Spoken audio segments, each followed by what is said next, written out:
Hello YouTube peoples, and welcome to the R1250 BMW GS. And you can probably tell from the skinny tank, because it's thinner than a supermodel, that it's the GS and not the GS Adventure. And the reason I went for the GS over the GS Adventure is because I'm not a tanker driver. And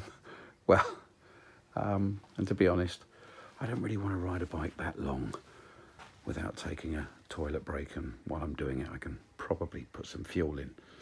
But despite the fact that all GS owners believe that one day we will ride around the world, and as BMW want us to do, make life a ride, the reality is that, to be honest, very few of us will ever do that.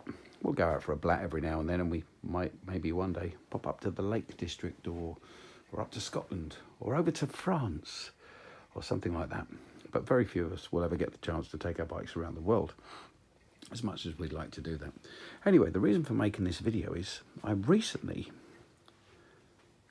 got this bike after having the R1200 GS triple black, which was pretty much the same really. It was the TE version, so it had all the gizmos, all the gadgets, all the cruise control, all the heated grips, all those kind of lovely little bits and bobs.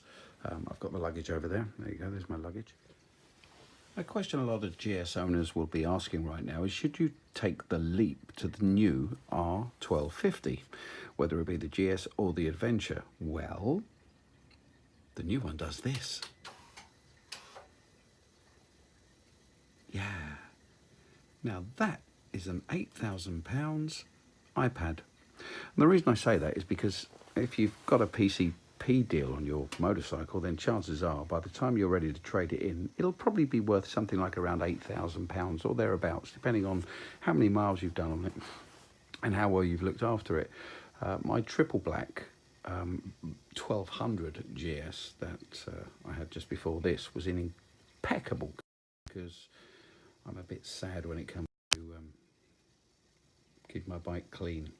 And some people will tell you there's nothing sadder than a clean GS, but still, don't listen to them. If you like cleaning your bike, then you like cleaning your bike. However, £8,000 is what you'll add on to what you owe the people at BMW if you are to upgrade. I did. So I find myself asking the question, was it worth it? Well, the new bike is better, there's no doubt about that. It's got a bit more power.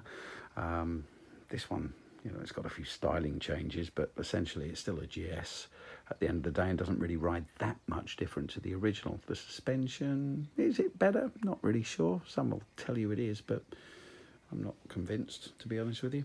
And if you ride it like I do, despite the fact I have ridden bikes for many, many years, I'm in my 50s now, been riding since I was a kid. So, you know, I've ridden bikes for many years, but I think you'd have to be really, really gunning this thing to really notice any difference from the 1250. I mean, it's obviously a little more urgent with the power if you gun it. The power gets there quicker, but essentially it's, you know, it's not that much better, to be honest with you. It's not that much better. Still, let you pay some money, you take your choice. Are you going to do the jump? You will, because you're a bloody GS owner, and that's what GS owners do. They'll just go blindly and sign the paperwork and come out with a new one. Just saying though, if you have the old GS, I'm not sure that once you've gone through the TFT menu a few times and wowed yourself with that little TFT screen, that you'll really be overly impressed with what this bike has to offer over the old one.